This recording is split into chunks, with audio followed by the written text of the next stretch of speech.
the weight of both honor and shame.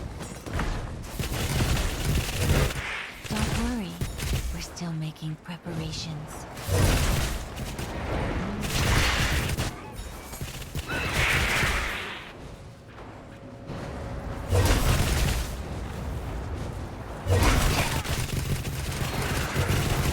Don't worry, that world is not scary.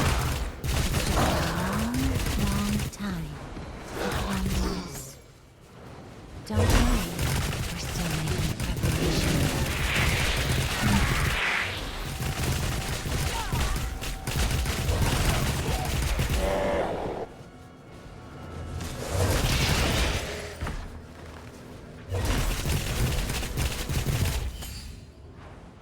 We've witnessed Enjoy this moment. The champion. How's it going? My name is Itadiar, and this is going to be a quick guide to getting Iris into T8's, so you can start getting feed, upgrade your build. I didn't see too many, if any, people talking about Iris this season. I could barely find anything about Iris, so I wanted to go ahead and just showcase what I've got going on now. I have moved my Iris into Profound Tier 8s as of yesterday. But getting there was a bit of a struggle. This is my first build playing minions, and it's also my first time playing Iris. So it was a bit rough. I wasn't really sure where to find my upgrades. I wasn't really sure where to find my multipliers.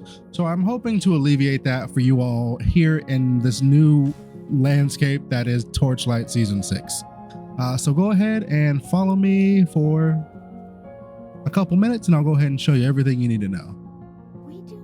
Now, baseline, the character that I'm going to be showing off right now is the character that was in that did just run the map in the showcase. All of the gear that is on this character is tier 2 gear.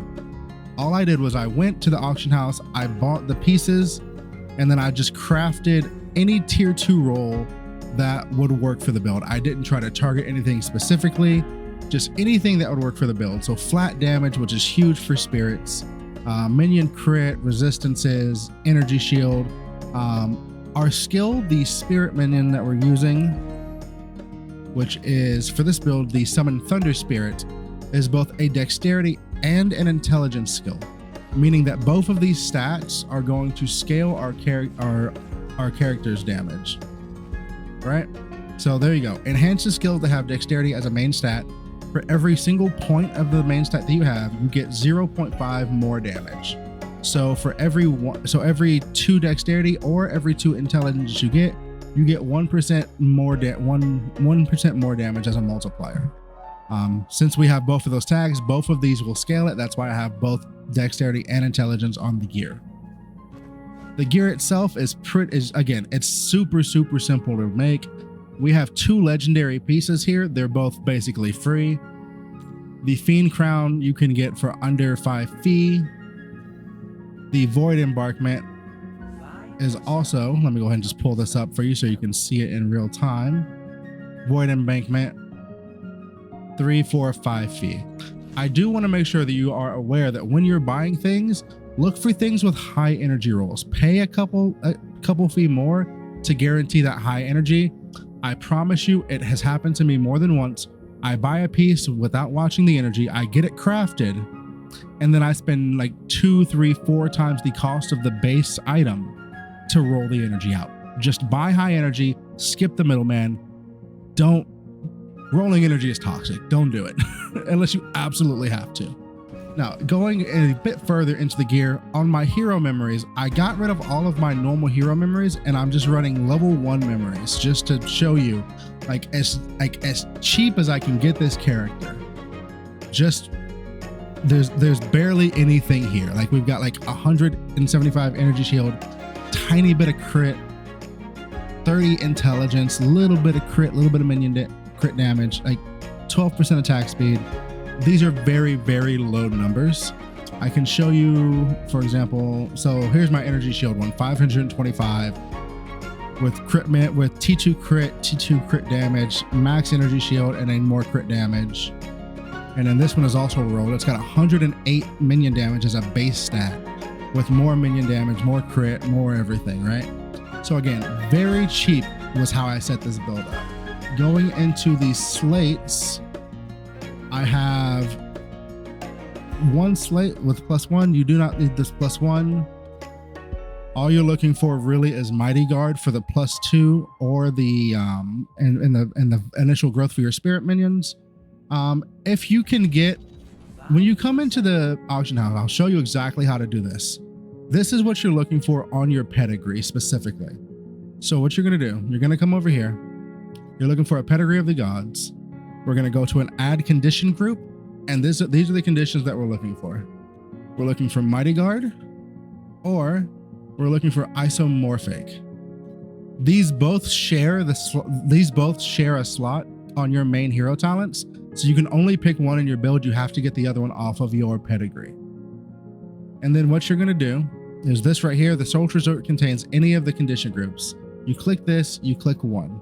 What this is gonna do is search for a pedigree that has either isomorphic or Mighty Guard. It is not possible to get both of these together.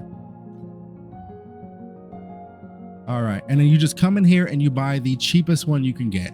There's one right there for 9 fee with elemental resistance and energy shield and isomorphic. Okay, what you need to know: isomorphic is a requirement, Mighty Guard is a bonus. Okay, so you have to have isomorphic. The reason we have to have isomorphic is because what it's doing is giving the stats of our bow to our minions, which is why we're using a bow and not like a spellcaster wand or anything like that. All of this flat damage, all of this elemental damage, this double dipping attack speed, the projectile damage, all of it is being added to our baseline minions and giving them damage. Speaking of, let's go ahead and I'll go ahead and quickly move into our talents and show you the main talents. I'm not going to go over the full setup that I have here.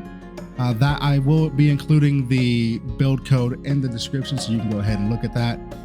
Now for the main talents, Source gives us Source reduces the amount of mana that our spirits are going to reserve. It's also giving us bonuses to other things. It's the only thing that increases damage. You click it. Battle Trumpet, 50% chance to use an enhanced skill is massive. That is where all of our damage is coming from. Our spirits are not using their base skills. Our spirits are not using their ultimates. They are using their enhanced skill. That's what you want. Okay, going into God of Machines, which is where you start at. We take orders for the 20% additional damage. Neither of the other two do anything for us. You could get shrink back technically, like it works, but click the damage. And then again, this is why you have to get Mighty Guard or isomorphic on your pedigree, because they compete for a slot. And that's also why you cannot have both of them on your pedigree. Isomorphic is the most important of the two. Isomorphic is probably the single most important main talent in the entire build, just bar none. And then of course we're taking Warlock. It's giving us +2 to all skills with indifference. And we're also getting off the beaten track. This 0.95 mana multiplier is what lets us run 3 50% auras and our Magus and still, have mana. It's huge. Other than that, you just kind of want to rush your capstones here, your capstone legendary talents. So for Warlock, that'd be your +1. This is a huge bonus. Getting 10% of the damage that you take transferred to a minion is a massive survivability buff. You're getting +1 to your minions here. And then God of Machines, +1 chance to use your enhanced skill. And then this is here nor there. I'm still deciding if I want these points or not, but movement speed is always nice. On top of the snapshot that I have for the current setup as we have it now, I'm also going to include the build code for this build that I had when it was at 19 billion damage instead of these 600 to 700 million it's at in this showcase. And I will also include for you the snapshot of the build at 50 billion damage to show you the differences and how to progress the gear. All right, now, how do you want to upgrade from here? Understand that going from a tier 3 to a tier 2 mod is going to be baseline like 50% increase on that mod roll. And then going from tier 2 to tier 1 is also going to be a 50% baseline increase on that mod. So for example, if I pull up this bow and I look at We'll just look at the dexterity because it's an easy number to get, right? The tier 1 roll is 130 to 180. The tier 2 roll is 106 to 126. So if you cut this in half, you get like 63, right? You add 63 to this, that's again going from tier 1 is like almost 50% better than this. And this is like 40 to 50% better. And then tier 2 is like 40 or 50% better than tier 3. Incremental upgrades are going to be massive, but you have to understand that once you're using item level 86 or higher gear, you have to use Flame Elementium to roll it. All of the crafted pieces that I have are going to be item level 82 to 85, which means that when we're crafting them, we're only using flame sand, which is vastly cheaper. You can get 1,000 flame sand in the auction house right now for 1 fee. All day, every day. We have so much of it at endgame, we are deleting it in droves. Like thousands upon thousands is being deleted every single day. And when you're looking for your gear to craft it, all you have to do is go, you find the piece that you want. So for example, say I'm looking for a bow to craft and I want to just roll a tier 2 bow. I'm gonna come over, I'm gonna click bow, and I'm gonna do 2 things: item level, minimum 82, maximum 85. And then energy level for a bow, I'm gonna want like 100 energy on it, minimum. So what this is gonna do, and then I'll go ahead and look for a Godseeker longbow. This is gonna look for a Godseeker longbow, item level 82 to 85, 100 energy so we don't have to roll it, base item, search. There we go, 1 fee for a bow. Now, the actual gear progression, the single biggest upgrade to this build is going to be the bow, bar none. My bow is a priceless bow that has 3 tier 2 mods on it as of this moment, and it is the single biggest upgrade out of any of my pieces of actual normal gear for this build by a factor of like 2 or 3 times. It is huge, but understand, once you move into priceless, things get pricey because every time I want to try to roll this ultimate mod, it's costing me like 110 fee. So just know that. Definitely go from tier 2 to tier 1 first, and then go from tier 1 to ultimate after. The price difference is astronomical. Just understand that. And again, I will include snapshots to show my gear progression for the different levels of this. For your hero traits, they're locked in. You don't change these at all. You get struggle free. This is going to help with your compensation and increase your nourishment stacks. Nourishment is a buff to your minions that gives them additional damage that stacks. This, again, non-conditional. You have to take this. It gives you +1 minion. It's literally 50% more damage. And then Run with the Wind. Run with the Wind makes your character take more damage, but it gives you this, which lets you run around, and as it's ticking, your minions are getting nourishment stacks. It's a channeled skill. Sorry about that interruption. Dog was going crazy. Now here's the thing. Yes, you do take more damage if you're using Run with the Wind over Grow with it. But this is the thing. Run with the Wind is a damage multiplier of like 2 to 3 times compared to Grow with it. It is non-mandatory. It is non-questionable. You have it. That is your damage. Okay, so you just channel that skill, and that's what you're doing. You can, of course, go into your options, come down to battle, and then find it right here. Growing Breeze is the name of the skill, and hit this button and click this right here. What that'll do is let you press it 1 time, and then it will just go hands-free, right? Hands-free, I'm just channeling the skill baseline. Now, for cheap upgrades on the build, one thing that you could do is get candles.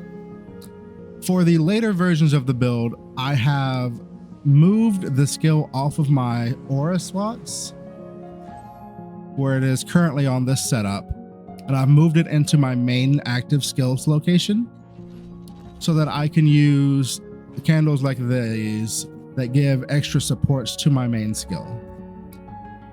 This starter build does not need that. All you need are Empower skill effect candles. These are going to increase the amount of growth that your minions are getting. You can get these for about 20 fee or less. Growth is a huge damage multiplier for your minions. Let me just go ahead and show you what that does real quick. Click on the minion Savage Growth. For every 100 growth, you increase the minions have stages. Every 100 growth up to 500, they increase in stage. You can have up to 1,000 growth. They get different bonuses at different stages. So for example, at tier 5, when you have at least 500, they're getting 25% additional damage, 10% skill multiplier. They get stronger empowered skills at 2 and 3. They get more chance to use their empowered skills at level 2, baseline at level 1, or excuse me, baseline for every single point of growth you have, or excuse me, every 5 points of growth you have, you're going to be getting additional skill area. That doesn't really matter for our minions specifically, but if you're using the fire or the ice minions, that is going to be something that is impactful. And then once you have your growth sorted out, what you can do is you can come and get this support here. This support is a massive damage multiplier, especially once you get it leveled up. This is going to be Summon Thunder Spirit Heavy Noble, but it only works when your minions are at stage 5. So not something you want early, but once you get later into the build and you've got like growth, you've got like double growth rings, for example, like this, then that's something that you can toy around with doing. For the slates that we have on this build right now, the slates I'm using in the showcase, 3 of them are just 5 fee slates that I bought that I did not roll at all. We have a Mighty Guard +1, and then we have a +1 here. The slates that we're using in the end game are going to be like +2 to skill on a lot, like 3 +2 to skills, and you want as many skill levels as you can get. You want as much flat damage added as you can get. Those are both huge multipliers for this build. And other than that, again, I'll link the snapshots for you all below. The first one is again this initial test run, which is 600, 700-ish million. The second one is going to be 19 billion, and the third is going to be 50 billion. If you have any questions about any of the snapshots or where to go, you can always ask me in the comments. You can also find me on Twitch at twitch.tv/itsADR, which will also be linked down below, and I can help you out there. And I just hope this was helpful. Hope this gets you in there. It was rough figuring out where to go for the damage, but now that I found it, I'm pretty happy. I don't think I can get to deep space with Iris, but again, that could just be me not knowing the full extent of where I can really go with this character. But getting to Profound is huge because you can farm a lot of Flame Elementium in Profound. So yeah, like and sub if you're rocking with the video, if it helped you out. And I'll see you in the next video, guys. Bye-bye.